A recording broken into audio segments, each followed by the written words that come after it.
Okay, so today we're diving into something a little different. We're going behind the scenes to explore the world of analog film development. A little messy, maybe, Yeah. but definitely different. Yeah, exactly. We can get our hands dirty, so to speak.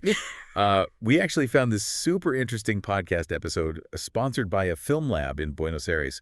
It's called Labo Los Alos. They're right in the middle of this whole analog photography revival, which is really cool to see. It is. It is. And, developing your film, I mean, it's almost like a secret society, How right? can it feel that way? Yeah. A lot of mystery surrounding it. Definitely. So I guess our mission today is to kind of demystify that process, figure out what's involved with these different development methods, and who knows, maybe even inspire some listeners to try it themselves. That's the goal. And I think once you see the variety and the control you get with these different processes, it's pretty hard not to be at least a little tempted. For sure. So let's start with, I guess, the most familiar one, what most people think of when they think of color film. Color negative, or C41. Yeah, C41, good old C41, that's the workhorse of color film developing. Back in the day, it was all about high volume, machines churning out prints as fast as possible. Right, right. Like you drop your film off at the drugstore and a week later. Exactly. But now, places like Salos are bringing it back to basics, doing it all manually, paying attention to each individual role. Huh, that's interesting. Huh. So, less about speed and more about getting it right. Exactly. Precision, nuance, like they can adjust the process depending on the film stock, the exposure, even the age of the film. It's an art, really. Wow, okay, I see. So for someone like me, totally clueless about developing, if I wanted to try this at home, where would I even start? Oh, black and white, definitely. It's way less complicated in terms of chemistry and equipment. It's like the perfect entry point to get the hang of the whole process. Black and white. Okay, so less intimidating than I thought, maybe. I mean, is it really doable at home, though? Absolutely. It's pretty straightforward once you get the basics down. Plus, there's something so satisfying about seeing that image appear in the developer tray, like magic.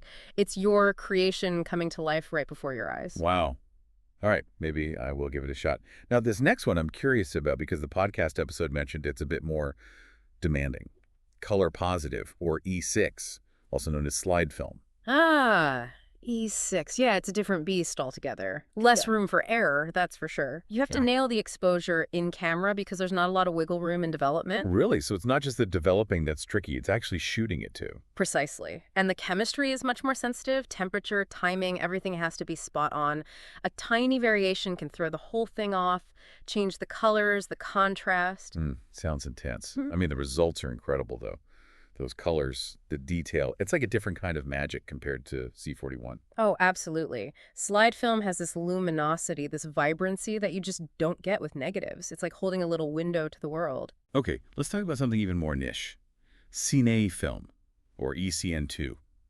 Not something you hear every day. No, you don't. ECN2, it's interesting. It was like primarily used for motion picture film, right?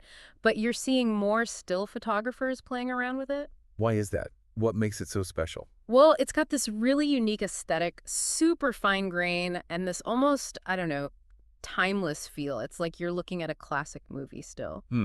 That's really cool. So to develop ECN2, I'm guessing you can't just take it to any old lab. Not really, no. It uses different chemistry, a different process. Not every lab has the equipment or the expertise. Okay, so that brings us back to Labo La Salas, right? Mm. Our source mentioned they handle ECN2. Yep, they do. They're one of the few who can do it and do it well. I'm noticing a theme here.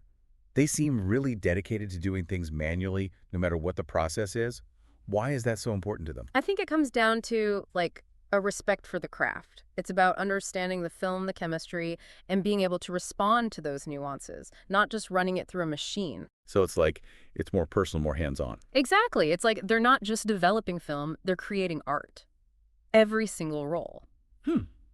Okay, so if someone is listening to this and they're thinking, all right, I want to try this analog thing, I want to try developing my film, what's the most important thing they should consider when choosing a process? Well, I'd say, first, think about the look you're going for. What kind of aesthetic are you drawn to? Do some research. Look at the work of photographers who use the different processes. Yeah, good point. Because you're not just developing a photo, you're making an artistic choice. Right. It's part of the creative process. So yeah, take a look at some photography books, browse some galleries, and see what speaks to you. There's a whole world out there. And who knows? Maybe you'll even discover a hidden talent for developing. You never know. It can be pretty addictive. All right, well, there you have it. The world of analog film development demystified. Well, mostly. We scratched the surface. There's always more to learn. Exactly. Always more to learn.